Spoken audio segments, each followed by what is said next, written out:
네, 선혜 씨 그거 알아요? 크리스마스가 일주일 남았습니다. 아, 그러네. 크리스마스 일주일 전 수요일 아침엔 투자 활짝 열어보도록 하겠습니다. 허재입니다. 네, 안녕하세요. 홍선입니다. 네. 사실 저희 여기 스튜디오도 얼마 전부터 제작진분들께서 좀 크리스마스 분위기를 내주셨잖아요. 네. 밥도 그렇고, 네. 그런데 뭐 전국도 그렇고 연말 크리스마스 분위기가 잘 안 났었는데 그래도 크리스마스죠. 조금 따뜻하게 보냈으면 연말은 좋겠어요. 연말 분위기가 좀 나줘야 네, 되는데 맞아요. 사실 주변에 보면은 저는 이제 행사도 많이 하지 않습니까? 네. 행사가 많이 취소가 됐고 개인적으로 봐도 이렇게 연말 모임이라든지 송년 모임이 많이 좀 없어진 느낌이라 가지고 여러분들 자영업자분들 굉장히 힘들다고 그러니까요. 합니다. 네. 우리 모임도 하고 모임을 송년회도 하고 너무 막 네. 여러분 막 왁자지껄 하는 건 아니지만 보고 싶었던 사람들하고 좀 모여가지고 삼겹살에 소주도 한잔 하시고 연말 분위기 알아서 준비를 좀 해봅시다. 우리 그랬으면 좋겠었는데 네. 연말 분위기가 진짜 나려면 우리가 시장도 좀 마음이 좀 맞아, 따뜻하고 맞아. 부족해야 네. 뭐 그래야 되는데 국간에서 시장이 인심 나요. 그러니까요. 네. 시장이 뭐 그렇게 시원하지가 못합니다. 코스피 현재 0.6%대 상승, 코스닥은 0.2% 약세. 그래도 네. 뭐 낙폭도 줄이고 상승폭도 계속 유지해주고 이러는 시도는 계속 나오고 있고요. 어제까지 외국인 매도가 좀 대거로 나오면서 우리 시장 외국인 매수가 상당히 절실한 상황인데 오늘은 그래도 좀 기대를 해볼까요? 그래도 네. 기대를 늘 합니다, 우리는. 맞아요. 뭐 기대가 높아서 실망이 클 때가 많지만 늘 기대를 하면서 시작을 해보도록 하겠습니다. 자, 이런 가운데 올해 이제 네. 마지막 FOMC가 내일 새벽으로 예정이 되어 있고요. 뭐 마이크론 실적도 나오고 중요한 이벤트가 좀 내일 몰려 있어요. 네. 그래서 미국 시장도 좀 경계 모드에 들어갔다라고 하는데 3대 지수 하락하면서 마무리가 됐거든요. 다우가 또 최장 기간 78년 이래로 그러니까요. 네. 하락하고 있는데 미국 주식은 그래도 올해 내내 이제 강하다라는 걸 우리가 알고 있고 네. 해외 주식에 관심 많으십니다. 오늘 그 얘기해보는 시간이죠? 그래도 몰라요. 올해는 강했는데 내년은 또 어떻게 돼야 되는지 전략 많이 세워보도록 하겠습니다. 네. 수상한 해외 주식 오늘 수요일입니다. 모셔보도록 하겠습니다. 한동혁 부장님 안녕하세요. 안녕하세요. 네, 안녕하십니까. 네. 네. 인사 좀 부탁드릴게요. 아, 이게 크리스마스 약간 2부 같은 방송인 것 같은데 네. 오늘 같이 하던 이동규 부장이 없으니까 조금 아쉬운 측면이 있네요. 근데 네. 이제 없는 만큼 제가 이동규 부장 목까지 해서 좀 꽉꽉 채워보도록 하겠습니다. 좋습니다. 그러니까요. 부장님이 사실 매번 바뀌시거든요. 워낙 그 스타일도 좋으시고 안경이 매일 바뀐다라는 얘기를 들었어요. 사실 그래서 오늘 제가 끼지도 않는 안경, 그래서 끼고 알도 없는 안경을 바로 없구나. 따라쟁이로 몰랐어요. 따라쟁이로 오. 오늘 끼고 왔는데 와 오늘 안경도 굉장히 상당히 좀 비싸 보인다 저거. 얼마짜리인지는 물어보지 않겠습니다. 요즘에 참 미국 주식 관심 많으세요. 특히나 뭐 국장에 실망해가지고 난 떠난다라고 하신 분들이 계시는데 난 떠난다라고 했을 때 일단 M7만 보고 갔는데 그렇죠. 내년 시장에는 M7이 아니라 다양하게 좀 봐야 한다 이런 얘기가 좀 나오고 있거든요. 실제로 주변에서 많이 또 질문을 하시죠. 그렇죠. 사실 그동안 일부 종목의 편승에서 굉장히 그 소수 종목들이 올라주는 시장이었기 때문에 어제같이 시장이 조금이라도 빠지면 이제 불안하기 시작하죠. 그 소수 종목들이 변동성이 커지니까요. 네. 그러니까 내년 같은 경우에는 뭐 더욱더 종목의 어떤 그 변화를 좀 많이 줘야 되고 포트폴리오를 꾸려야 되는 시기라고 저는 다시 한번 좀 강조를 드리고 싶습니다. 그래서 우선 내년 시장에 앞서서 먼저 이번 주에 좀 시장 상황들 체크해보고 네. 계속해서 저는 이제 미국 주식으로 뭐 우리나라 투자자들이라면 자산을 많이 옮겨야 된다라고 강조를 드리고 싶거든요. 그런 이유들을 하나씩 좀 살펴보도록 하겠습니다. 좋습니다. 이번 주 시장 네. 체크 부탁드려요. 시작해 볼까요? 네, 잘해보면서 빠르게 좀 말씀드려보죠. 네. 이번 주 경제 지표는 사실 FMC 이외에는 뭐 특이한 사항은 없습니다. 뭐 오늘 끝난 시장에서 이제 리테일과 관련된 지표가 나왔는데 리테일 세일즈가 뭐 전월 대비 뭐 견조하게 나왔어요. 컨센서스보다는 좀 잘 나왔고 그동안엔 저 리테일 세일즈, 그러니까 미국은 이 소비의 나라기 때문에 이 소매 판매가 굉장히 그 견조하게 유지되는 게 주요 포인트 중에 하나거든요. 근데 그동안의 어떤 지표들을 보더라도 굉장히 견조하게 리테일 세일즈는 유지가 되었다. 그래서 경제 지표는 미국에서 계속해서 좀 완만하게 진행이 되고 있는 것 같습니다. 그리고 이제 통화 정책 같은 경우에는 이제 마지막 FOMC가 있는데 뭐 거의 압도적으로 이제 금리 인하를 한 25pp 정도 할 거라고 페드워치에서는 거의 100% 가까운 수준으로 예상을 하고 있는 것 같아요. 네. 그리고 이제 미국의 GDP나 그러니까 미국의 어떤 GDP 추정치를 가장 먼저 보여주는 이제 애틀랜타 연은의 GDP 나우 지표 같은 경우에도 견조하게 조금씩 상향되는 모습들을 좀 볼 수가 있어요. 그래서 한 2% 전후에서 미국의 내년 GDP 성장도 잘 나올 것 같다. 그래서 사실 내년 미국에 대한 매크로를 봤을 때는 뭐 현재까지는 나빠 보이는 것들은 없습니다. 근데 이제 우리가 갖고 있는 이제 두려움이 여기서 발생을 하죠. 이 채권 시장 그리고 매크로 부분에서도 트럼프가 당선되고 나서 아직 취임 전이에요. 그렇죠. 네. 취임 전까지 두 가지 키워드를 갖고 굉장히 좀 우려스러운 것들이 나오고 있는데 첫 번째는 재정 확대를 할 건데 그리고 관세도 굉장히 고관세를 부여를 할 건데 네. 이렇게 되면은 인플레이션이 자극되는 거 아니냐. 그래서 지금 미국의 뭐 10년물 기준 국채 금리가 계속해서 좀 높은 수준에서 유지가 되고 있지 않습니까? 뭐 결론적으로 말씀드리면 이에 대한 걱정은 이제는 좀 접어뒀으면 좋겠다. 아, 그래요. 조금은 올드 패션이 됐다라고 뭐 최초 방송에서도 좀 말씀드렸던 이유가 실질적으로 우리가 코로나 이전에는 이 인플레에 대한 걱정을 한 적이 없어요. 뭐 기억나십니까? 우리가 생활하면서 물가 때문에 뭔가 주식 투자가 고민이야라고 고민했던 적이 있었나요? 사실 없었거든요. 그러니까 제로 금리가 굉장히 장기간 유지됐던 시기에도 사실 아마존과 같은 새로운 유통기업이 등장하면서 물가 수준은 굉장히 낮게 유지가 됐었거든요. 네. 오히려 신기술 기업들 때문에 물가가 안정적으로 유지된다. 뭐 이런 론까지 있을 정도였어요.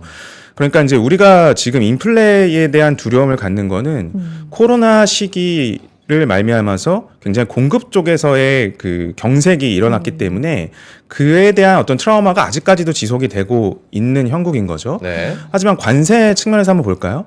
트럼프 1기 때, 뭐 지금 앞으로가 이제 2기라고 하고 1기 때 트럼프 역시 똑같이 지금과 같이 관세 전쟁을 펼쳤습니다. 네. 그때 고관세를 굉장히 많이 얘기하면서 이 무역 전쟁을 자극을 했을 때도 인플레이션이 굉장히 이 주식시장에 문제가 됐었습니까? 아니었거든요. 뭐 그때는 금리 인상도 또 특별히 있진 않았어요. 물론 이제 금리 타이트닝을 시작하긴 했지만 이 관세로 인한 인플레이션 자극은 우리가 걱정했던 바가 아닙니다. 네. 그러니까 이 인플레에 대한 공포심의 시작은 코로나 이후에 겪었던 이 펜트업 디맨드라고 하죠. 뭔가 억눌렸던 소비가 폭발적으로 증가하면서 나타난 현상이지 지금 그 시기를 지난 이 시점에는 인플레에 대한 걱정은 너무나 과도하다라고 좀 저는 생각을 하는 게 좋을 것 같아요. 네. 그래서 우리가 이제 미국 시장을 볼 때 트럼프 행정부에서 고관세를 유지하는 정책을 뭐 계속해서 하더라도 인플레에 대한 자극은 그렇게 많이 일어날 것 같지는 않다라고 하는 생각을 갖고 미국 시장을 좀 바라봐 주셨으면 좋겠습니다. 인플레 걱정은 과도하다. 근데 이제 이번 주에 중요한 게 이제 FOMC라고도 그렇죠. 짚어 주셨으니까 당초에는 내년에 인하를 4번 할 거다. 근데 이제 이게 속도가 조금 느려질 거다라는 거는 시장이 이제 어느 정도 동의하고 있는 것 같아요. 근데 어느 정도 느려질 거냐? 이게 4번에서 3번으로 바뀌냐? 2번으로 바뀌냐? 내일 요게 좀 중요할 것 같거든요. 근데 통상적으로 금리 인하가 되는 게 주식 시장에는 좀 좋은 일이잖아요. 그럼 요게 느려진다? 근데 4번에서 3번? 혹은 2번? 여기에 따라서 좀 환호하는 정도나 우려하는 정도도 다를까요? 사실 이제 금리 인하가 시장에 이제 어떤 영향을 끼치는가 또 어떻게 받아들여지는가가 훨씬 중요한 것 같은데 네. 지금 금리를 인하하겠다는 그 속내가 네. 사실 어떤 경기 불황이나 뭔가 경기 침체를 막기 위한 선제적인 어떤 보험적인 금리 인하론이 아니라는 거죠. 네. 그동안 빠르게 올렸던 금리에 대한 어떤 되돌림의 일환에서 금리 인하 카드를 연준에서도 고려를 하는 거기 때문에 이게 어떠한 위기 극복을 위한 또는 위기 방어를 위한 금리 인하가 아닌 이상 사실 그게 2번이든 3번이든 속도가 어떻든 사실 이거는 시장 노이즈에 불과하다고 저는 생각을 해요. 네. 그러니까 오히려 금리 인상이 굉장히 빨리 나왔던 뭐 22년도, 23년도 구간에서 빅테크 기업들은 굉장히 큰 감원을 단행을 했고요. 네. 테슬라도 굉장히 인원들 많이 잘랐고요.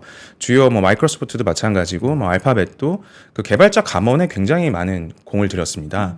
그러니까 비용 절감은 충분히 이루어진 상태에서 이 기업이 사용할 수 있는 자본의 가격, 코스트, 그러니까 금리가 내려간다고 하는 거는 굉장히 레버리지 효과가 있을 수 있는 구간인 거예요. 네. 그러니까 사실 그 속도보다는 지금의 어떤 금리 인하에 대한 그 시장의 반응이 뭔가 공포 공포스럽고 뭐 속도에 대해서 공포스러움을 갖는 네. 것보다는 기업하기에는 조금 더 좋은 환경으로 전개가 되는 거기 때문에 우리는 좀 긍정적인 금리 인하 시그널로 받아들여야 되지 않을까 싶습니다. 네. 저는 부장님 하나 궁금한 게 무조건 지금 뭐 미국이 경제가 괜찮고 내년도 뭐 흐름이 괜찮다라는 전망이 나오고 있지만 사실 개인 투자자들이 걱정되는 거는 리스크가 어떤 것들이 있는가 이게 되게 좀 궁금하거든요. 뭐 주요 IB들에서는 내년 변동성이 확대될 것이라는 전망도 나오고 있고 특히나 마켓워치에서는 내년 무역 전쟁 확대를 우리가 좀 유심히 봐야 된다라는 이야기들도 나오고 있거든요. 리스크 요인은 좀 없을까요? 네, 굉장히 좋은 지적이시고 이제 우리가 내년에 미국 시장을 바라볼 때 생각해야 되는 점은 기대가 과도하다라는 겁니다. 기대가 과도하다. 네, 그러니까 미국 경제 좋고요. 미국 상장 기업들의 영업이익도 내년도 좋을 것 같고요. 26년도도 그 추정치는 상향돼 있습니다. 근데 우리가 그동안 미국 시장에 대해서 그리고 글로벌 경제에서 생각했던 거는 불과 22년도 그리고 23년도 초만 하더라도 경기 침체였어요. 경기 침체가 거의 모든 언론에서 공식적인 어떤 프레임으로 이야기가 나왔었고요. 근데 이제 그걸 넘어서 굉장히 큰 그 미국의 GDP 성장이 네. 일어났죠. 이걸 예상했던 기관들은 거의 없었습니다. 근데 내년을 바라보게 되면은 긍정론 일색이에요. 그러니까 미국 좋긴 좋은데 이게 반대쪽에 서프라이즈가 있을 수 있다는 걸 우리는 경계를 해야 돼요. 그렇죠. 어떤 얘기냐면은 그동안은 경기 침체가 올 것 같아 라고 하는 생각을 갖고 있다가 그 프레임에 갇혀 있다가 생각보다 좋네? 그러니까 좋은 쪽의 서프라이즈가 미국 쪽에서 굉장히 많이 나왔던 거죠. 네. 근데 내년 같은 경우에는 좋을 거야. 의뢰 좋을 거라고 생각을 하고 있습니다. 맞아. 아마 지금 미국 주식에 뭐 새롭게 투자하시는 분들도 미국 쪽이 워낙 좋다고 맞아요. 하니까 굉장히 긍정론들을 많이 갖고 계실 거예요. 근데 내년 미국 좋을 건데 우리가 생각하는 것보다 훨씬 더 좋아야 되거든요. 그러면 이제 기준치가 항상. 높아져 있는 네. 거죠. 그러네요. 맞아. 네. 그러니까 당연히 뭐 금메달, 은메달 정도는 딸 거라고 하는데 이게 동메달 따는 순간 이게 나쁜 쪽의 서프라이즈로 바뀔 수 있거든요. 이게 문제인 거죠. 그래서 내년 같은 경우에는 조금 조심스럽게 말씀드리면은 미국 주식의 물릴 가능성이 굉장히 높은 해다라고 좀 말씀을 드리고 싶어요. 오히려. 그러니까 우리가 늘 엔비디아 보면은 엔비디아 좋아했는데 실적 나온 좋긴 하네라고. 그때 얘기하는 게 이제 눈높이가 맞아. 높아져 있다라는 건데 미국 주식 전반적으로 눈높이가 이제 높아져 있다라는 말씀이시고 사실 이제 쏠림 얘기를 많이 하잖아요. 이런 부분은 또 지켜봐야 될 부분이죠. 네, 그래서 또 최근에 나오는 이야기들을 좀 모아서 한 장표에 좀 담아봤는데 네. 이제 저도 이제 증권사 리테일 부분에서 PB를 하다 보니까 뭐 네. 지난 시간 이제 리테일 부분은 그 투자자와 가장 가까이 있는 직무예요. 그래서 휴먼 인덱스를 굉장히 잘 느낄 수 있다라고 말씀을 드렸는데 최근에 전 증권사 뭐 제가 근무하고 있는 뭐 N2부터 시작해서 네. 뭐 전 증권사, 전 자산 운용사가 미국 주식을 외치고 있습니다.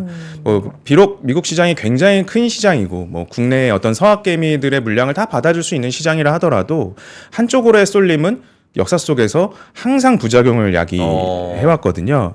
그래서 자료를 한번 보시면 이미 트럼프 취임 전임에도 불구하고 이 미국 펀드에 대한 쏠림이 북미 펀드가 연초 이후에 11조 원이 증가를 했고요. 뭐 블룸버그에서 한국 리테일 투자자들의 미국 투자가 역대 최대치라고 이제 보도가 나올 만큼 굉장히 쏠림 현상이 극대화된 상황입니다.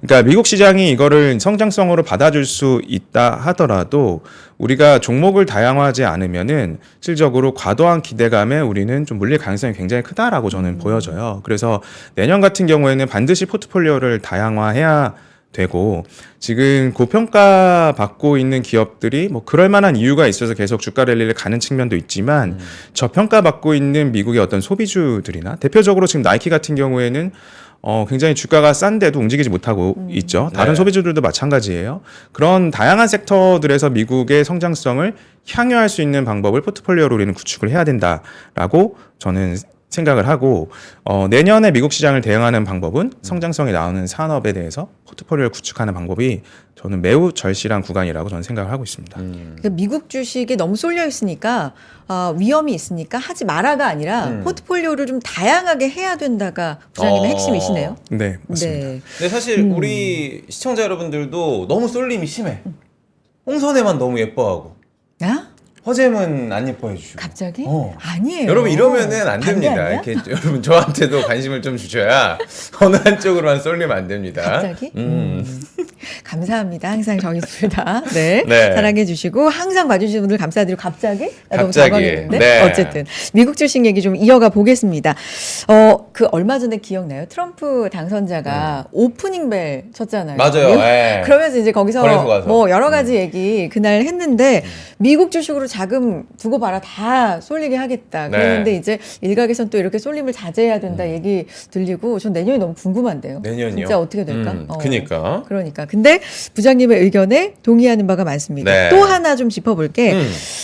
일본 소프트뱅크 회장이죠. 손정희 회장이 향후 4년간에 이제 1,000억 달러 규모 투자를 하겠다. 트럼프 당선인하고 만났어요. 근데 이게 굉장히 좀 상징적인 부분이 뭐냐면 트럼프 당선자가 일본 총리보다도 먼저 손정희 회장 만난 거거든요. 야. 그리고 지난 1기 때보다 투자금도 훨씬 늘었고 이것도 좀 주목할 만한 부분이 있습니까, 부장님?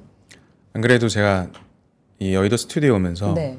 그 구글 제미나이 2.0으로 손정 회장하고 미국의 AI 산업의 관계를 설명해줘 이렇게 해서 AI한테 막 들으면서 왔어요. 아, AI한테. 네. 그러니까 굉장히 중요한 이슈 중에 네. 하나예요. 오늘 아마 그 일간지 신문에 가장 일면을 장식했던 게 손정 회장이 나왔던 것 그러니까요. 같은데요. 네.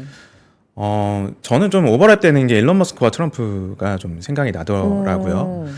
근데 사실 이제 미국의 그 안보 라인상 한국하고 대만은 좀 트럼프 시대에 좀 애매해진 것 같고 그에 대한 사실 그 이후에 우리나라 이제 정치적 상황이 좀 정리가 되면 어느 정도 미국과의 관계를 조금 더 공고히 해나가는 노력을 해야겠지만 네. 일본은 사실 그 가장 우선 카드잖아요. 거기서 이제 가장 일본에서 투자에 적극적인 손정희 회장이 미국의 AI 산업 발전에 굉장히 큰 금액을 투자하기로 했다라는 점들은 사실 일본 시장에서 소프트뱅크의 주가 추이랑도 관련해서 잘 지켜봐야 될 것 같습니다. 사실 손정희 회장이 AI를 언급했던 거는 하루 이틀의 문제는 그렇죠. 아니고요. 네. 사실 우리나라 이제 문재인 정부 이전 정부 때부터 사실 청와대에 이제 국빈 초대로 올 때면 항상 중요시 여겼던 게 AI였어요. 그 되게 유명한 영상이 있습니다. AI를 3번 외친 영상이 있어요. 그러니까 한국 경제에서 뭐가 중요합니까 했을 때 AI 세 개가 세 번. 네, 3번을 외친 적이 강조네. 있는데 굉장히 성과를 갖고 예전부터 AI의 중요성에 대해서 이야기를 네. 해왔고 실제로 소프트뱅크가 뭐 중동 국부펀드와 애플 자금도 받아서 운영 중인 그 소프트뱅크 비전 펀드에서도 사실 AI 생태계에 굉장히 큰 자금들을 투자를 하고 있습니다. 네. 그래서 최근에 이제 미국에서도 뭐 지수는 조금 더딜지언정 AI 소프트웨어 관련된 기업들의 주가는 굉장히 폭발적으로 반응이 나오고 있거든요. 뭐 그에 있어서 일본의 소프트뱅크가 계속해서 지원 사격을 해주는 모양새라면 사실 일본의 AI 관련된 또 산업도 잘 봐야 되는 시점이 내년 아닌가라는 생각이 듭니다. 그러니까 한편으로 좀 아쉬운 점은 사실 우리나라 기업가들도 지금 트럼프 행정부 취임에 앞서서 굉장히 선제적인 역할들을 좀 해줬으면 좋겠는데 지금 국내가 그런 상황이 아니다 보니 좀 아쉬운 점들은 있더라고요. 그래서 손정희 회장의 미국 AI 산업에 대한 투자는 굉장히 중요한 그 뉴스라고 저는 생각합니다. 그러니까 손정희 회장은 트럼프를 직접 만나가지고 많은 이야기를 하고 했는데 우리나라의 정용진 회장도 갔잖아요. 트럼프 아들을 만났죠. 마로라고 네. 해서 네. 그러니까 일본의 움직임, 우리나라의 움직임을 보면은 진짜 우리나라의 이 정책의 움직임이 좀 너무 더딘 거 아닌가라는 좀 걱정도 되긴 합니다. 계속해서 좀 이야기를 나눠봐야 될 것 같은데 저는 궁금한 게 요즘 FOMC 이야기를 하면서 점도표 얘기가 굉장히 많이 맞아요. 나오잖아요. 아까도 잠깐 짚었죠. 네. 그냥 수준 낮은 질문할게요. 점도표가 왜 중요한 거예요, 부장님? 굉장히 수준 높은 질문이죠. 그래요. 맞아요. 나 다행이다. 네. 나만 왜 이렇게 다들 점도표를 중요하게 볼까? 그러니까 이게 점도표라고 하는 건 이제 경제 이 매크로에서 제일 중요한 건 이제 금리가 사람의 거의 그 혈압 같은 존재이기 때문에 앞으로 이제 금리 수준이 어떻게 될 거냐에 따라서 이제 기업들의 어떤 경영 계획 자체도 달라질 수 있어서 네.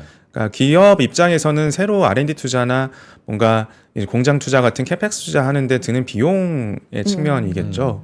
그런 부분들이 얼만큼 낮아질 수 있는가가 향후 의사 결정에 굉장히 중요한 요소로 작용을 할 것이기 때문에 사실 점도표에 대한 중요성들은 많이 나오고 있는 거죠. 네. 하지만 지금 FOMC에서 계속해서 이제 강조를 하는 거는 되게 장기간의 점도표를 보여주면서 가시적인 통화 정책을 이야기를 하고 있거든요. 그러니까 뭔가 시계 제로 상황이 아닌 거죠. 그러니까 시장 참여자들이 어느 정도 유추할 수 있고 뭔가 상상할 수 있는 경제 정책 경로라면은 사실 시장에는 그렇게 큰 영향을 미치기는 좀 어렵다라고 보고요. 그런 측면에서 보면 사실 지금 미국의 10년물 국채 금리가 그만큼 빠지지 않은 것에 대해서는 조금 우리가 주목을 해야 되는데 사실 연초부터 한 4.5% 사이에서 4.1% 초반에서 4.5% 사이에서 계속 움직이고 있는데 이는 점차 낮아질 거라고 봐요. 그러니까 네. 이제 금리에 대한 어떤 우려들은 계속해서 이제 트럼프 행정부에 있어서 어떤 금리 정책에 대한 그 가시성을 높여갈 거기 때문에 사실 시장에 그렇게 많은 충격을 줄 것 같지는 않습니다. 네. 미국 주식 얘기하면서 점도표 얘기는 점도표 네. 이렇게 다들 아시겠지만 점 찍는 거잖아요. 네, 그렇죠? 맞아요. 이번에는 네. 점이 어떻게 찍힐지 내일 또 우리가 결과 한번 알겠습니다. 보도록 하겠고요. 미국 주식 얘기하면서 이제 테크 얘기 안 할 수가 없는데요, 좋죠. 부장님. 어쨌든 주장하시는 바가 내년에는 좀 더 포트폴리오를 필수적으로 다양화해야 된다. 이건 알겠어요. 근데 그러면 테크 쪽 미국 테크가 쉬면 전반적으로 미국 주식이 다 안 좋은 거 아닌가? 뭐 이런 생각도 사실은 들고 워낙에 테크가 이제 끌고 갔었기 때문에 그럼 미국 테크 들고 계신 분들은 어떻게 해야 되나 이런 생각도 들고 테크에 대한 의견도 좀 주세요. 그에 대한 직접적인 예시를 들어드리는 게 아마 이해가 빠르실 것 네. 같아요. 최근에 이제 브로드컴이라고 하는 티커는 AVGO죠. 진짜. 진짜 대단하다. 브로드컴이 한 이틀 사이에 어제 조정을 오늘 시장에서 조정을 감안하더라도 굉장히 급하게 올라왔거든요. 네. 이제 그럴 수 있는 이유가 사실 엔비디아 같은 경우에는 그 사이에 좀 부진해요. 그러니까 이제 많이 오른 빅테크를 소수 지분만 팔더라도 미국의 기관 투자자 입장에서 다른 종목들을 선택하기 굉장히 좋고요. 그러니까 아직 시가총액이 크지 않은 기업들을 샀을 때 주가가 올라갈 수 있는 속도의 임팩트가 굉장히 강하다라는 네. 겁니다. 그러니까 애플러빈도 그렇고요. 이 AI 소프트 관련된 기업들이 이제 실적을 내는 것들의 주가 상승 속도가 굉장히 빨리 나타나고 있는데 그러한 영향들이 이제 빅테크의 일부 지분들을 팔아서 리밸런싱하는 과정에서 나오는 모습들이라고 보여져요. 그래서 자료를 한번 보면서 말씀을 드리면 네. 이 도표가 의미를 하는 게 전 세계 월드 인덱스 중에서 이제 테크가 차지하는 비중이 요 네이비 선이거든요. 네. 44%까지 올라와 와. 테크가 있습니다. 네. 그다음 넌텍, 그러니까 뭐 예를 들어 금융주, 에너지 관련주, 뭐 원자재나 뭐 메테리얼 이런 산업재 관련된 그 섹터의 주식의 시가총액 비중이 25%까지 내려와 있어요. 그러니까 이 갭이 사실 08년도 금융위기 전 그리고 닷컴 버블 그리고 코로나 이후의 어떤 유동성장 네. 이 뭔가 굉장히 좀 오버슈팅했던 구간에 있을 때랑 유사하게 테크주에 대한 쏠림이 굉장히 강하다라는 거죠. 네. 그래서 사실 연말까지는 산타랠리 분위기에 업어서 IT 쪽을 계속 뭔가 주가 상승을 견인했다라고 하지만 내년에는 좀 달라질 수밖에 없는 게 뭐 미국 기관 투자자 입장에서도 좀 마땅한 그 사유가 될 것 같아요. 반대쪽을 보면 싼 게 많거든요. 네. 그러니까 이제 IT주 내에서도 브로드컴이나 AI 소프트웨어와 같은 다른 종목들을 선택하기 굉장히 편한 시기가 도래한 것 같고요. 그리고 뭐 워렌 버핏 같이 최근에 뭐 소비주를 늘렸던 관점들을 또 살펴보면 살 수 있는 게 굉장히 좀 많아졌다라는 거기 때문에 25년도에는 다른 섹터들에 대한 고민들이 필수적으로 필요한 시기인 것 같습니다. 지금 사실 뭐 저희가 오프닝 때부터 얘기를 네. 했지만 국장 포기하고 미장 가시는 분들, 근데 국장 놔두고 또 미장을 다시 또 시작하시는 맞아요. 분들도 계시죠. 겸업을 하시는 분들도 좀 계시는데 지금 시점에서 미국 주식 제대로 하려면 어떤 방법을 좀 고려를 해야 되고, 방금도 이제 기술주, 테크주보다도 가치주에 대한 이야기를 내년에는 더 많이 나올 거라고 저는 예상이 되는데, 가치주를 또 우리가 어떻게 선별해야 되는가, 그 시각도 저는 되게 궁금해지거든요. 네, 사실 이 수상한 해외 주식 방송하면서 네. 좀 시청자분들한테 내심 좀 죄송한 게 뭐 여러 가지 방법들이나 솔루션에 대해서 말씀을 드리지만 뭐 그래서 어떻게 투자에 대한 구체적인 방법에 대해서는 좀 언급드리지 못했던 것 네. 같아요. 그래서 그 부분에 대해서 어떻게 하면 내년에 미국 주식시장을 임할 때 좋은 포트폴리오를 갖고 지속적으로 관리를 해나갈 수 있을까에 대한 이야기들을 좀 해보도록 하겠습니다. 네. 뭐 그 이전에 좀 미국 투자를 반드시 늘려야 되는 이유부터 좀 좋아요. 설명을 드릴게요. 네. 네. 전 이제 주변을 돌아보는 게 굉장히 중요하다고 생각합니다. 너 최근에 이 영화 포스터에서도 보듯이 한국이 싫어서라는 영화가 있었어요. 고화성 씨 나온 네, 고화성 맞네요. 배우가 네. 있었던 굉장히 제목이 좀 파격적인데 한국이 싫어서 이제 새로운 삶을 택하기로 했다. 뭐 이런 영화도 있었고 아마 주변에서 투자 이민이라는 얘기는 굉장히 많이 들어보셨을 겁니다. 그리고 최근에 초등학생들도 사실 뭐 미국이나 북미권 유학들은 굉장히 많이 갔는데 제 주변에 보니까 일본의 막 홋카이도로 유학 가는 친구들도 있더라고요. 일본 홋카이도로. 네, 그러니까 이 얘기는 이제 그냥 한국을 좀 뜨는 현상들이 굉장히 좀 많아진 것 같아요. 굉장히 좀 씁쓸한 현실인데요. 네. 이러한 이유 중에 하나가 우리나라의 일정 부분 상류층으로 분류되는 이제 부자라고 불리우는 계층들이 한국을 탈출하고 있습니다. 그에 대한 좀 그 데이터들을 볼게요. 2023년 상반기 대비 올해 상반기의 또 지표들을 좀 비교를 해보면요. 네.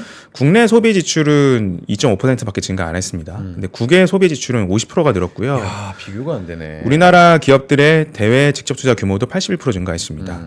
대외 주식 투자는 158% 증가했고요. 뭐 뒤에서도 보이겠지만 국민연금의 미국 주식 투자 규모가 거의 300조 원 중반까지 올라와 있습니다. 전체 포트에서 30%가 넘어요. 그리고 싱가포르 이민자가 작년 상반기 대비 올해 상반기에 93% 증가했습니다. 취업 이민 비자가 5,684명인데요. 네. 우리나라 인구를 비율로 따지면은 네. 전 세계 독보적 1위입니다. 아. 이게 이제 그래요. 전세- 전세 애국자는 너무 좀 속상해지는데. 그러니까 부가 우리나라에 머물러 있지 않고 외국으로 이동하고 있다라는 건데 이 전 세계 고액자산가의 이동 추세를 헨리글로벌닷컴이라고 흔히 말하는 백만장자들의 어떤 나라별 이동 추세를 한번 볼게요. 중국에서 15,200명 탈출했고요. UK 이거는 유로존과 관련된 이슈라고 좀 볼 수 있겠습니다. 인디아 같은 경우에 사실 인재들이 굉장히 미국으로 많이 네. 가죠. 근데 우리나라가 이제 4위를 차지합니다. 근데 위의 나라들과 인구 대비로 한번 아예 다르죠. 어림잡아 보더라도 이제 독보적 1위고요. 2023년에 우리나라가 전 세계에서 7위, 그러니까 부자들이 탈출한 나라 7위를 기록했는데 올해 3위까지 올라왔습니다. 역대 최대치입니다. 그러면은 이 부가 어디로 그 인플로우 유입되냐라고 보면은 UAE 그다음에 USA는 사실 미국 같은 경우에는 지속적으로 해마다 네. 증가를 하고 있고요. 아까 말씀드린 싱가포르. 싱가포르이 네. 3위. 작년보다 우리나라의 이민자 수가 거의 100% 가까이 증가했다는 네. 거 앞에서 말씀드렸습니다.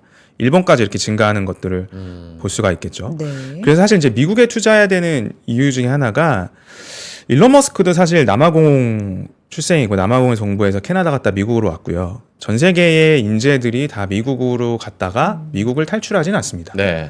미국에서 뭔가 사업을 하거나 투자를 하거나 뭔가 이제 의미 있는 일들을 해나가죠. 그래서 백만장자들의 새로운 국가로 이주할 때 이제 돈을 굉장히 싸들고 가고 또 거기서 대부분 이제 이주하는 사람들이 기업가나 이제 회사 창업자들이기 때문에 그 나라의 그 경제부를 굉장히 증진시키는 역할들을 하게 되죠.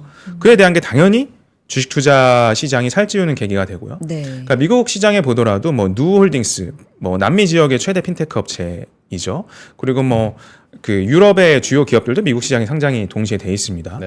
그러니까 미국 주식 시장이 계속해서 살쪄갈 수밖에 수밖에. 없는 이유가 이제 여기에 네. 있는 거겠죠. 이제 그들이 사업을 미국 시장에서 하다 보니 일자리 창출도 계속해서 일어나는 거고요.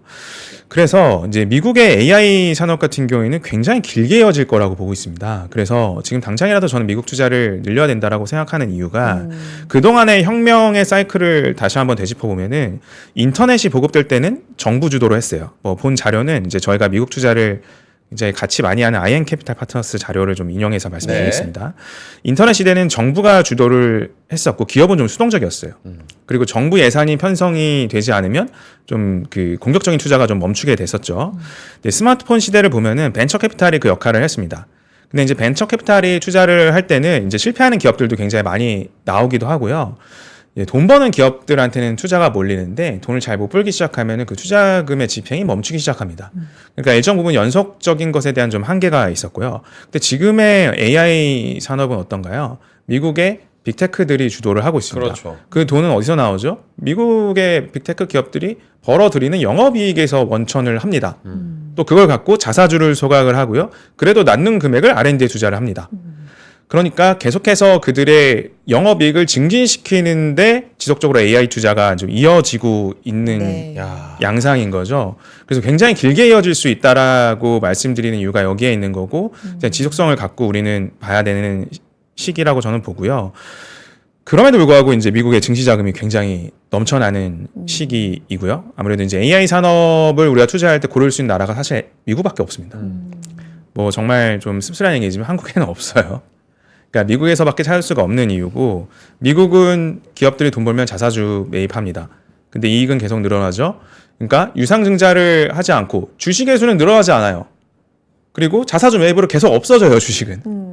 근데 그 돈 번 거 계속 투자해서 더 많은 이익을 벌어들이는 네. 형국이 지금 미국의 기업들이 갖고 있는 모습이기 때문에 사실 지금 미국의 우량주 같은 경우는 강남 아파트랑 굉장히 유사한 측면을 갖고 있다라고도 볼 수 있어요. 강남 아파트랑. 네, 그러니까 제가 지난주에 이제 미국의 좋은 주식들은 우리가 주식 투자함에 있어서 상급지를 고르는 것, 부동산에서 네, 상급지 네. 고르는 것과 같다라고 표현을 해드렸는데 이 강남 아파트의 속성이 공급이 부족합니다. 좋은 집이 사실 아직도 별로 없어요. 압구정이나 아직 반포에도 재개발할 때가 많고요. 그렇죠. 대치동도 마찬가지고요. 아직 좋은 곳이 별로 없습니다. 근데 수요는 풍부하죠. 그리고 강남 3구, 뭐 마영선까지 하면 뭐 M6라고 표현할 수 있을까요? 특정된 곳에 이제 수요가 이제 몰리고 공급이 적습니다. 그러니까 이제 상급지라는 이야기가 나오고요. 미국 우량주 같은 경우에는 앞서 말씀드린 대로 유상증자 거의 없습니다. 네. 자사주 매입 많고요. 자사주 매입한 거 소각하고요. 주주 환원 정책 배당으로 돌려주고요.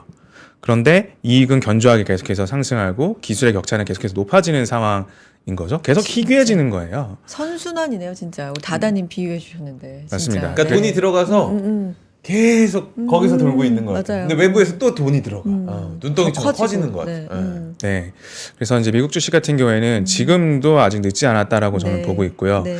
늦지 않은 기회를 살리기 위해서 이미 많이 랠리를 가한 종목들에 집중하는 게 아니라 싼 것들이 많이 있기 때문에 그걸 이제 포트폴리오화 하는 게 굉장히 중요할 것 같고 앞으로의 사실 이제 우리 세대의 한 10년을 고민해 보면요. 누가 뭐래도 이제 AI 산업이 주도를 해 나갈 거고 뭐 그에 따른 굉장히 유즈 케이스 우리가 AI를 실생활에서 많이 사용하는 그 어플리케이션이나 그런 그 서비스들이 나올 겁니다. 거기에서 큰 부가 갈릴 것 같아요. 그러니까 한번 지난 10년 동안 한번 돌아볼까요? 네. 그러니까 사실 제가 신입사원 때 한 비트코인이 30만 원 정도 했어요. 그때 이제 저희 팀의 구승모 부장이 저한테 채굴하자고 했었는데 실명을. 네. 주식이나 좀 제대로 하자 이런 얘기를 제가 했었던 게 천추의 한인데 그러네. 네. 그러니까 이 블록체인 그 OG라고 하거든요. 오리지널 갱스터라고 블록체인에 굉장히 진심이고 비트코인을 초기부터 채굴했던 멤버들의 지금의 부는 따라갈 수 없는 수준까지 와 있죠. 그렇죠. 그 다음에 어떤 사이클이 있었냐면 제가 한 장가 갈 때쯤이었던 것 같습니다. 그때는 이제 부동산에 대한 기회가 있었어요. 한번 부동산 영끌족 등장할 때죠. 네. 맞습니다. 그때는 조금 무리를 해서라도 서울에 집을 어쨌거나 좀 살 수는 있었어요. 근데 지금은 거의 무리해서도 접근 자체가 좀 불가능하죠. 네. 그러니까 이런 어떤 시기적인 자산의 굉장히 대폭적인 상승 사이클이 우리는 과거를 돌아보면 있었습니다. 그래서 좀 이거를 자료를 보면서 말씀드리면 예전에 일단 우리가 블록체인을 초기에 접근할 수 있었던 사이클이 한번 있었고 부동산을 접근할 수 있었던 사이클이 있었고 둘 다 희귀한 자산입니다. 그리고 앞으로 10년은 AI를 기준으로 한 사실 AI 이꼴 저는 US 주식이라고 봐요. 네. 이거밖에 없습니다. 그러니까 US 아니면은 이제 중국인데 중국 같은 경우는 좀 이 AI 기술에 대해서 여러 나라와 좀 공조하기는 좀 어려운 상황인 것 같고요. 그래서 이제 AI 산업이 앞으로 어떤 큰 부를 가를 수 있는 아이템은 분명한데 그게 다 미국에 있기 때문에 한국에 있으면 한국 주식 하겠습니다. 네. 근데 미국에 있기 때문에 우리는 미국 주식을 계속해서 좀 바라봐야 되지 않나라는 생각을 합니다. 선혜 씨 좋아요. 비트코인 저기 그때 같이 상승했어요. 같이 못 탔어요. 비트코인 올라갈 때 초창기 때 샀어요, 안 샀어요? 없어요. 부동산 저희 서울 막 올라갈 때 샀어요, 못 샀어요? 일 열심히 해야 된다니까요. 우리 그러면 진짜 방송 열심히 하고 US 주식을 그러니까요. 지금 열심히 봐야 네, 됩니다. 그러니까 발끈하게 만드시고 또 계속해 좋아요. 주시죠. 네. 근데 우리 종목 얘기가 또 많이 준비되어 있으니까 네. 이 얘기로 넘어가야 되니까 그래서 포트 구성을 어떻게 할 것인가 마무리하고 광고 보고 종목 얘기로 한번 가볼까요? 부장님 시간이 어떠십니까? 굉장히 빨리 가네. 그러니까 네. 포트 구성 마무리 좀 해볼까요? 네, 혼자 해도 시간이 빨리 가네요. 네. 어. 네, 2시간도 할 수 있을 것 같습니다. 아니 지키지 못할 약속을 하지 말고 바로 바쁘다고 맨날 가시는 분이 네, 빠르게 이제 미국 주식 2025년에는 어떻게 투자하면 좀 좋을지 방법을 바로 설명드릴게요. 한 3가지 방법이 있었던 것 같습니다. 그동안 많이 했던 게 우리가 직접 투자를 해왔어요. 근데 종목별 적정 비중을 어떻게 하는지 유튜브에서 제가 이렇게 얘기하고 얘는 이렇게 얘기하는데 어떤 비중으로 맞아. 어떤 시기에 네. 편입을 하고 뭘 팔아서 이걸 사야 되는지 이 부분이 굉장히 어려웠단 말입니다. 네. 근데 내년에는 종목의 다양성이 더 중요해진 시기에 직접 투자 방법으로는 한계가 있습니다. 여러분들 분기마다 다가오는 미국의 실적 시즌마다 또 대응하기도 굉장히 어려움이 굉장히 많고요. 그래서 미국 펀드 최근에 많이 올라오고 있다는데 미국 펀드를 선택해 볼까 하면은 미국 펀드는 종합과세 영역입니다. 네. 그러니까 우리가 주식을 하는데 어떤 이자를 받는 것과 같은 세금을 매기기 때문에 사실 고액자산가들은 더 기피하는 대상이고요. 네. 결론적으로 이 펀드에서 뭘 사는지 안 보여요. 알파벳을 얼만큼 들고 있는지 브로드컴을 얼마 갖고 있는지 안 보입니다. 그래서 가장 좋은 방법은 그리고 고액자산가들이 많이 택하고 있는 방법은 일임형 랩입니다. 랩. 네, 일임형 랩 같은 경우는 실시간으로 이러한 굉장히 좋은 미국 주식을 운영하는 운영사들이 나를 위해서 어떤 주식을 사고 파는지 실시간으로 확인이 가능하고요. 리밸런싱 같은 경우는 종목당 굉장히 적정한 비중을 지켜가면서 섹터별로 잘 구분이 돼 있습니다. 네. 그리고 신규 종목이 편입되는 것들도 굉장히 시기적절하게 알 수 있고요. 그리고 시기마다 운영 보고서를 제공받을 수 있기 때문에 이런 거죠. 우리가 지난 시간에 13F 같은 경우에도 우리가 확인을 했었는데 예를 들면 이런 거예요. 베일리 기포드가 테슬라 투자로 굉장히 유명한 운영사인데 네. 이 베일리 기포드가 나를 위해서 일임형으로 미국 주식을 운영해 준대. 그럼 뭘 사고 팔았는지 실시간으로 알 수 있는 거죠. 13F 같은 경우에는 한 3개월 이후에 우리가 확인할 수 있지 않습니까? 네. 근데 일임형 랩을 활용하게 되면은 실시간으로 내 계좌에 어떠한 미국 주식들이 담기는지 알 수 있기 때문에 미국 주식을 포트폴리오로 운영할 수 있는 가장 좋은 방법 중에 하나입니다. 네. 마지막으로 이제 국민연금 같은 경우도 거의 400조 원 가까운 미국 주식을 운영하고 있는데 절반 이상이 위탁을 맡겨요. 그러니까 국민연금 같은 전 세계에서 손에 꼽는 기관 투자자들의 경우에도 위탁 운영을 맡기기 때문에 내년부터는 여러분들이 미국 주식을 선택하실 때 꼭 좋은 운영사의 일임형 랩 형태로 위탁 운영을 하셨으면 좋을 것 같습니다. 우리 쿠쿠님께서도 그냥 ETF 하는 게 낫겠다라고 이야기를 하신 분 저도 사실 ETF 가치주 투자도 네. 있더라고요. 그래서 다음에는 우리 한 부장님 ETF 같은 것들도 좀 미국 관련해가지고 설명을 한번 해주시는 시간 어떻게 괜찮으실까요? 네. ETF는 사실 제 취향은 아니에요. 취향 왜냐하면 아니야. 그래도 좀 알려주세요. 딱 알겠어요. 네, 미국 주식을 할 때는 사실 길게 투자하면서 5배, 10배 먹을 수 있는 게임을 하는 게 미국 주식 투자의 묘미거든요. 네네네. 근데 ETF로는 그게 불가능해요. 얼마나 나요? 그러면은 보통 봤을 때 격차가? 굉장히 많이 나죠. 예전에 그래요? 자료 중에 이제 S&P 500 ETF와 그리고 일반 애플이나 마스터카드 이런 주식들의 10년 상승률을 비교하면은 아마 땅을 치고 하실 겁니다. 땅을 치고? 네. 그 정도. 그러니까 ETF 같은 경우에는 가장 쉽게 투자할 수 있는 수단이긴 하지만 네. 그냥 가장 쉬운 수익률 정도에 만족을 하셔야 돼요. 네, 그러려면 사실 그걸 택할 이유는 좀 저는 별로 없다라고 보여지고요. 지금의 시기가 AI 산업이 10년 이상 전개되는 굉장히 저는 중대한 시기라고 받아들여지기 때문에 네. ETF로 자산을 하기보다는 좀 엣지 있는 리딩 기업으로 저는 선택을 하시는 게 포트폴리오를 구성하시는 게 훨씬 더 수익률 차원에서 만족감이 있으실 거라고 생각이 듭니다. 좋습니다. 우리 수요일 함께하면 이렇게 리딩 기업도 잘 알 수가 있거든요. 투자 철학이 딱 보이죠. 네. 말씀하시는 거 들어보면. 물어보지 네. 마. 그렇게, ETF 별로야 나는. 비효율적이네. 내 스타일이 아니네. 나 모르겠다. ETF 약간 좋아하거든요. 투자 스타일도 알겠어요. 맞아. 재무 씨의 투자 스타일도 알겠어요. 자, 그 광고 저희 잠깐 보고 그러면 수상한 해외 주식 구체적으로 어떤 기업을 봐야 되는지 기업 얘기 좀 해보겠습니다. 광고 타임.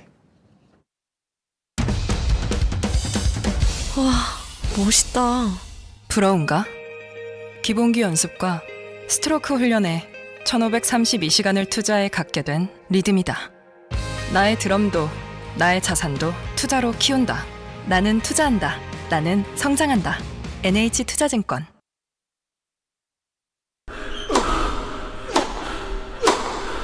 멋있다. 부러운가? 14만 1211번의 스윙과 68개월 27일의 투자로 만들어진 자세다. 나의 테니스도 나의 자산도 투자로 키운다. 나는 투자한다. 나는 성장한다. NH투자증권. 네, 아침엔 투자 함께하고 계시고요. 네. 수상한 종목 바로 들어가겠습니다. 근데 아까 음. 포트폴리오를 좀 다양화해야 된다고 하셨잖아요. 네. 오늘 4개의 기업 볼 텐데 3개는 너무나 유명한 기업인데. 늘 저는 네. 수상한 회의 주식 할 때 초면인 친구들 많았는데 그러니까, 오늘은 저도요. 굉장히 저 친숙한 친구들이에요. 예, 근데 오늘 일단 네. 종목부터 한번 맞아요. 공개를 해드리도록 하겠습니다. 일단 오늘 테슬라, 브로드컴, 알파벳, 벨링 브랜드까지 들고 그러니까. 오셨어요. 네. 네. 벨링 브랜드 빼고는 3개는 모를 수가 없는 음. 기업이잖아요. 네. 이게 많이 오른 것도 다시 봐야 되는 시점이 아. 있거든요. 그러니까 이게 굉장히 좀 많은 고민 없이 보다가 알파벳, 구글 그래 유명하지. 그럼 얼마나 오를 수 있을까? 이렇게 하다가 이제 5배, 10배 가거든요. 그러니까 이제 과거에 한 10년 전에도 10년 전에 애플 안 유명했습니까? 뭐 마스터카드 안 유명했습니까? 그렇죠. 뭐 무디스 뭐 다 알고 있는 기업이죠. 네. 전 세계인들이 다 알고 있는 기업입니다. 그런 것들이 10년 지나니까 10배 이상씩 오르는 것들을 보면은, 그러니까 산업을 리딩하는 기업들이 어떠한 그 혁신들을 주도하고 있느냐가 지금 시점에 계속 파악을 해봐야 되는 거고요. 앞서 일부에서 말씀드린 대로 계속 주식이 희귀해져 가잖아요. 네. 자사주 매입하고 소각하고 맞아. 이익은 계속 늘어나고 네. 기술 격차는 커지고, 그러니까 유명한 기업도 시점마다 다시 봐야 될 포인트들이 있다라고 보여집니다. 네. 그래서 먼저 이제 테슬라부터 말씀드리면, 보도록 하겠습니다. 지금 채팅창에서 뭐 사실 제일 많이 요즘에 나오는 테슬라를 보유한 네. 사람들이 뭐 결혼 신랑감의 1위라고 뭐 얘기도 나왔는데, 이것도 탈락했네. 아, 테슬라는 조정시마다 매수해야 된다라고 저는 생각합니다. 물론 여전히. 네. 포트폴리오 내에서요. 네. 네, 포트폴리오 내에서 말씀드리는 겁니다. 왜 그러냐면 이 빅테크 기업들 중에서 테슬라가 이제 2025년에 올해 대비 2024년도 대비 기저효과를 갖고 이 영업이익 EPS 상승률 추이가 가장 좋아요. 그러니까 올해 나쁠 만큼 나빴다는 거죠. 네. 그러니까 내년에는 그 기저효과가 굉장히 세게 그 구현될 수 있는 해라고 보여지고요. 전기차 많이 팔리나? 네, 많이 팔리고 있죠. 그런 것들이 기업이 보여주고 있잖아요. 지난 GM그룹 실적 발표에서도 전기차와 SUV에 대한 매출 성장을 확인을 했고, 최근에 이제 블룸버그를 좀 보더라도 중국의 전기차 판매량 계속 좋거든요. 그러니까 내년 초일 것 같습니다. 1월 2일이나 3일일 것 같은데 연초 되고 가장 먼저 우리가 접할 뉴스가 테슬라의 4분기 인도량일 겁니다. 항상 그 시기마다 발표를 했는데 저는 인도량도 그렇게 나쁘지 않을 것 같아요. 그리고 그 이후에 이제 25년도에 우리가 맞이하게 될 이제 저가형 테슬라 전기차에 대한 기대감도 굉장히 큰 상황이고요. 실적적으로 보면은 24년도에 3분기까지 굉장히 계속 안 좋았다가 그 매출 총이익률이 지난 최근 실적 발표 때 굉장히 좋아진 거를 확인했고, 영업이익률도 개선된 거를 이제 볼 수가 있습니다. 그래서 테슬라 같은 경우에는 최근 트렌드에 굉장히 잘 맞아요. 하드웨어도 공급을 하고 있고요. 네. 소프트웨어도 자율주행으로 주도를 하고 있습니다. 그러니까 쉽게 얘기하면 애플이 아이폰도 공급하고 앱스토어 마켓도 잘 되고 있는 거랑 형국이 같아요. 그러니까 테슬라는 꼭 트럼프 행정부여서 봐야 되는 주식이 아니라 앞으로 AI 시기에 계속해서 조정시마다 기회로 봐야 되는 종목으로 굉장히 가시성이 커진 기업으로 봐야 될 것 같습니다. 목표 가격도 생각하신 가격대가 있으세요? 목표 가격을 준다고 해서 사실 그거를 맞출 수 있는 건 아니어서 네네네.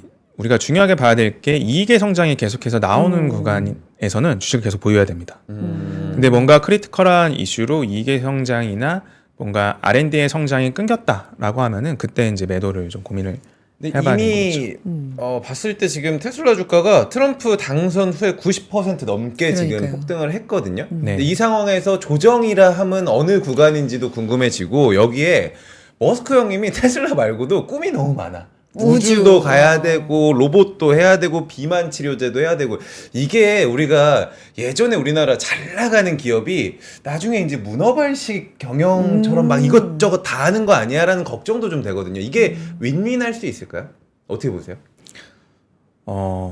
이 천재들한테는 항상 다 그들만의 계획이 있다고. 여기에 나란 일까지 해야 돼. 나 그게 걱정인 거야. 나란 일도 하셔야 네. 돼. 그 테슬라 같은 경우에는 지금의 상승은 사실 이 트럼프 트레이드로 다 땡겨놓은 상황이에요. 그러니까 아까 보여드린 그 장표에서도 조정시마다 좀 매수를 고려해야 된다라고 한정해서 말씀드린 이유는 뭐냐면, 이에 대한 이 내년의 성장률이 굉장히 좋을 거다라고 하는 기대감을 지금 트럼프 당선 이후에 취임 전까지 다 땡겨놓은 상황입니다. 네. 그러니까 이제 실적 시즌마다 그 이제 수치들을 굉장히 잘 확인을 해야 되는데 그래서 이제 조정이 크게 나올 때마다 이제 막상 이렇게 많이 오른 주식 조정 나오면 잘 못 사거든요. 맞아요, 맞아요. 오를 때는 믿음이 강해지는데 빠지면 믿음이 또 약해집니다. 맞아요. 아 이제는 빠질 때가 됐다. 뭐 이렇게 생각하는데 큰 성장의 축은 유지가 되고 있는 상황이기 때문에 조정이 크게 나올 때마다는 테슬라는 이제 매수를 하는 관점으로 봐야 되는 게 좀 맞을 것 같아요. 그럼 언제 타겟 프라이스를 어떻게 보냐? 타겟 프라이스 저는 크게 의미 없다 봅니다. 맞춘 사람도 없고요. 그러니까 성장이 계속 지속되는 한 테슬라에 대한 주식의 희귀성은 계속 유지가 되기 때문에 네. 저는 계속 유지해야 된다라고 생각합니다. 이거 왜 여쭤봤냐면 웨드부시 데나이버스 뭐 3프로 TV도 이제 출연해 주셨던 애널리스트죠. 650달러 제시했고 뭐 최근에 여러 곳에서 미주은행 비롯해서 여러 곳에서 515달러 딱 많이 제시하더라고요. 네. 그래서 여쭤봤는데 이게 큰 의미 없고 조정 시 네, 매수 관점 주셨는데 은 아이스케이 님이었나요? 네. 2년 고생했다고. 근데 2년 이게 고생했다고? 고생하는 시간이 아. 또 이렇게 있으신 거예요. 그죠? 네. 테슬라에 대한 얘기 해봤고요. 브로드컴 굉장히 요즘에 핫합니다.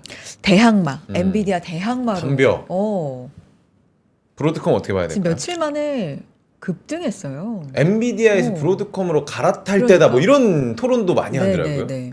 네, 브로드컴 같은 경우에는 내년에 제 방송에서 계속 말씀드려야 되는 주식 중에 하나가 되지 않을까. 와. 네, 굉장히 큰 흐름이고요. 꼭 스터디가 필요합니다. 음. 뭐 일각에서는 엔비디아처럼 브로드컴이 갈 거야, 엔비디아를 대체할 거야 이런 의견들도 있는데 뭐 일부는 맞고 일부는 틀리기도 해요. 엔비디아가 추구하는 그 제작 방식이나 반도체 칩 방식도 계속해서 발전해 나갈 거고요. 네. 브로드컴이 지금 추구하고 있는 ASIC 방식, 이 주문자 맞춤 생산 그리고 커스터마된 방식의 이제 반도체 생산도 앞으로 주목을 받을 겁니다. 두 개가 다 좋을 건데 그동안 이제 엔비디아에 쏠려 있던 그 관심이 조금은 이제 브로드컴으로 옮겨가면서 이제 펄을 굉장히 성장성을 높게 해주는 거죠. 그래서 네. 이제 주가가 굉장히 급등을 한 건데 우리의 주변을 좀 돌아볼 필요가 있을 것 같아요. 좀 장표를 보면서 말씀드리겠습니다. 네. 저희 팀원들하고 했던 얘기들 그대로 캡처했어요. 이거 허락은 안 받았는데 아예 채팅한 거예요. 네, 저희가 각자가 이 오픈 AI 챗 GPT를 네. 월 20불씩 내고 다 씁니다. 네. 4를 쓰는데 이거 이동기 부장이거든요. GPT 쓰면은 하루 사용량에 연동되는데 리미트 걸린 사람 없냐? 이렇게 했어요. 어제 대화예요. 네. 나 걸려봄, 저도요. 바로 걸림. 이렇게 나오죠.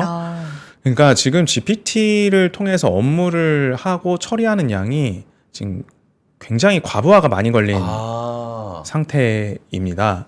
그러니까 시청자분들 중에는 이런 경험이 없으신 분들도 있을 텐데 앞으로 더 가속화될 거라고 봐요. 그러니까 예전에 카카오톡을 전 국민이 안 쓰다가 처음에는 일부만 쓰다가 전 국민이 쓰게 되면서 예전에 인터넷망이 조금만 느려도 카카오톡이 느렸었던 적이 있거든요. 네. 네, 그러한 추억들이 있어요. 근데 GPT도 지금 그런 마찬가지 사례를 겪고 있고요. 네. 그래서 앞으로 이제 데이터 기반 AI 서비스를 제대로 즐기기 위해서는 속도가 생명입니다. 예전에 인터넷 속도 경쟁하던 시기가 굉장히 유사해요. 그래서 이 흐름을 한 장표로 좀 정리를 해봤는데 네. 그동안 우리가 맞닥뜨렸던 이제 언론지상의 이야기들은 AI 러닝, 딥러닝 훈련시킨다. 데이터 훈련시켜서 뭘 계속 이제 데이터에서 뭔가를 뽑아내야 돼라는 것까지 우리는 들었어요. 근데 이제는 실제 사용이 중요한 시기로 바뀌었습니다. 실사예요. 그거를 이제 인퍼런스, 추론이라고 하는데 그래 데이터는 이제 쌓을 만큼 많이 쌓았다 이겁니다. 그래서 그거 갖고 뭐 할 건데 뭘 하려고 보니까 이제 리밋이 걸려요. 데이터 사용량이 워낙 많다라는 거죠. 지금 챗 GPT에서 새로운 서비스를 내놓으면은 과부하 걸려서 제대로 작동을 안 한 경우가 많거든요. 네. 그리고 요금도 더 많이 내야 되고요. 이러한 유즈 케이스를 이제 해결하려고 하는 기업으로 지금 브로드컴이 떠오르게 된 겁니다. 네. 사실 뭐 지금 당장 떠오른 건 아니고요. 이 CPU 칩을 필두로 해서 이 반도체 칩을 구성하는 여러 가지 종류들이 있는데 뭐 CPU가 들어보셨을 거고요. 네. GPU 아실 거고요. 네. 그리고 FPGA라 그래서 이런 칩들을 이제 뭔가 데이터 사이언티스트들이 커스터마이즈하는 과정들이 있습니다. 그게 이제 FPGA 방식인데 이거를 정말로 더 정교하게 뭐 구글이 원하는 대로 또는 바이트댄스, 틱톡이 원하는 대로 또는 뭐 삼성전자가 원하는 대로 이렇게 짜주는 방식이 이제 ASIC입니다. 네. Application Specific Integrated Circuit의 이제 약자인데요. 이거를 그동안 채택을 많이 안 했던 이유가 이 초기 코스트가 많이 들어요.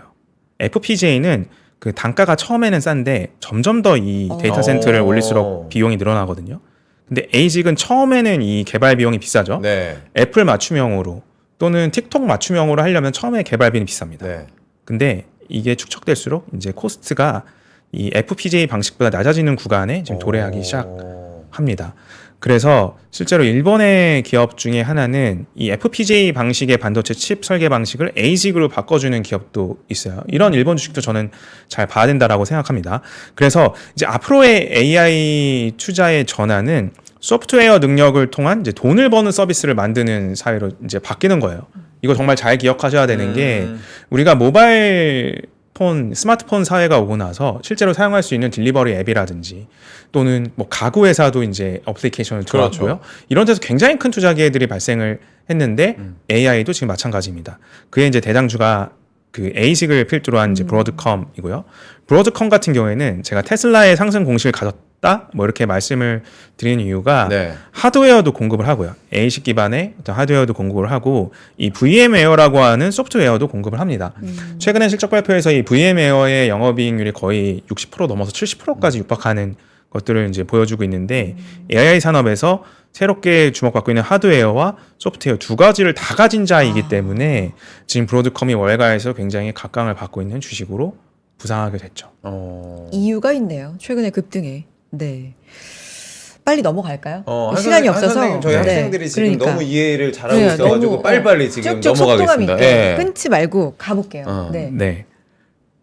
알파벳 한번 보겠습니다. 알파벳 넘어갈까요? 브로드컴 여기서 그 마무리하고. 주간에 가장 핫했던 종목들, 좋아요. 그리고 앞으로 봐야 될 종목들 보이는데 알파벳은 알파벳 양자 컴퓨터. 예. 윌로우. 이것도 여러분들 아마 지금 유튜브 보고 계신데 네. 지금 유튜브 프리미어 가격이 우리나라가 11,000원에서 지금 18,000원 정도 됐거든요.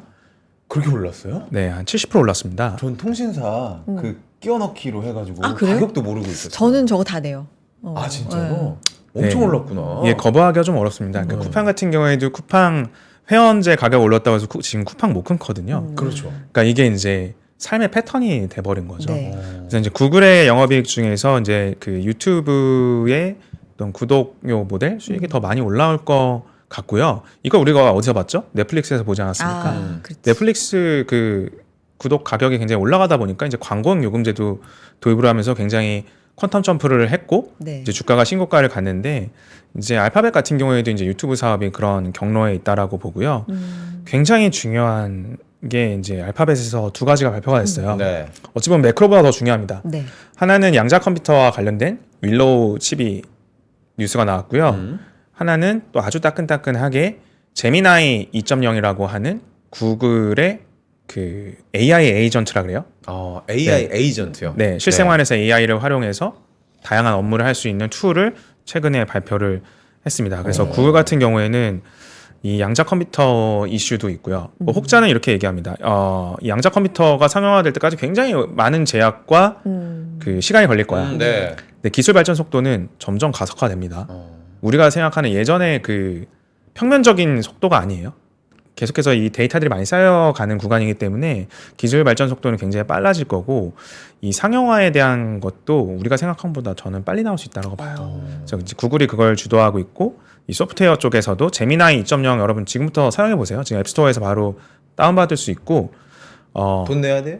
지금 무료 기간입니다. 지금은 다. 네, 해야겠다. 무료 기간이고요. 제미나이 2.0이 거의 잘 쓰면은 그 영화에서 나왔던 자비스 네. 정도 수준까지 쓸 수 있어요. 와. 지금 개발자들 사이에서 굉장히 반응이 좋거든요. 그래서 이 부분을 감안한다면 알파벳 같은 경우에 내년에 다시 한번 봐야 되는 주식이지 않을까? 하나만 그 우리 어차피 네. 하나 남았으니까 AI 다음으로 양자 컴퓨팅이 새로운 주도주가 될 것이라는 분석 기사가 많이 쏟아지더라고요. 요즘 뜨거우니까. 실제로 그렇게 네.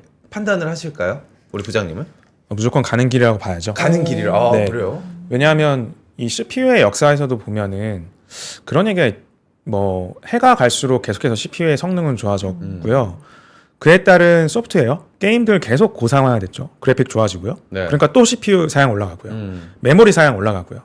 그러면서 계속 이제 좋은 서비스들이 등장하거든요.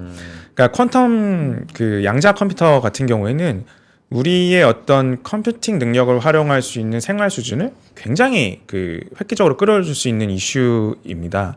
근데 이거를 지금 구글에서 뭐 일정 부분 상용화를 염두하고 발표를 했다라는 거는 굉장히 큰 이슈 중에 저는 하나라고 생각이 들고요. 네. 시간 문제라고 생각합니다. 그래서 지금부터 굉장히 주요하게 봐야 되는 이슈 중에 하나가 될 것 같아요. 오. 그러니까 여러분들 GPU 한번 생각해 보시죠. 예전에 GPU 게임할 때만 썼습니다. 맞아요. 네. 이제 사양이 올라갔으니까 GPU 이거 써야지. 이 정도에서만 했다가 그러니까 PC방을 네. 보면은 GPU 좋은 데를 찾아갔었어요. 맞아요. 내 친구들도. 맞아요. 양자 컴퓨터도 그렇게 되겠죠. 나중에 한 10년 뒤는 양자 컴퓨터를 다른 PC방이다. 뭐 이렇게 나올 수도 있어요. 오. 왜냐하면 인간의 욕심은 항상 기술 지향적이고 그 기술을 활용해서 여러 가지 하고 싶은 욕구가 기본이기 때문에 생활로 많이 들어올 거라고 저는 보여집니다. 야, 근데 오늘 너무 많이 가져와가지고 지금 시간이. 아니 하나 남았어요. 어. 하나 남을 시간이 되는데 네. 양자컴퓨터 좀 공부해야 되겠다. 우리 들을 때마다 좀 어렵잖아요. 아니, 어. 지금 한 선생님 따라다니면서 우리가 과외를 좀 받으면 전 대학 다시 갈 수 있을 것 같아요. 차근차근 너무 잘- 뒤에 쏙쏙 너무 잘 들어오게. 가르쳐 그러니까 주시네. 오늘 재훈 씨가 네. 특히나 이제 빠져들고 있는데 쫑긋합니다. 마지막 벨링 브랜드. 벨링 브랜드는 네. 지난주에 저희가 잠깐 맛을 맞아요. 봤었어요. 네. 네. 여러분들이 이제 소비재 기업들, 미국은 이제 소비의 나라이기 때문에 소비재 기업들이 굉장히 많죠. 스타벅스 하나만 예전에 잘 골랐어도 굉장히 큰 수익률을 얻을 수 있었다는 거를 우리가 되짚어 보면은 미국에서 지금 뜨고 있는 소비주들은 꼭 경험을 해봐야 됩니다. 그냥 글이나 뭐 유튜브나 이런 걸로 봐서는 잘 감이 안 와요. 그래서 제가 오늘 선물을 드릴 텐데 지난 시간에 이제 설명한 이제 브랜드가 이 프리미어 프로틴. 프리미어 그치. 프로. 네. 직접 직구했습니다.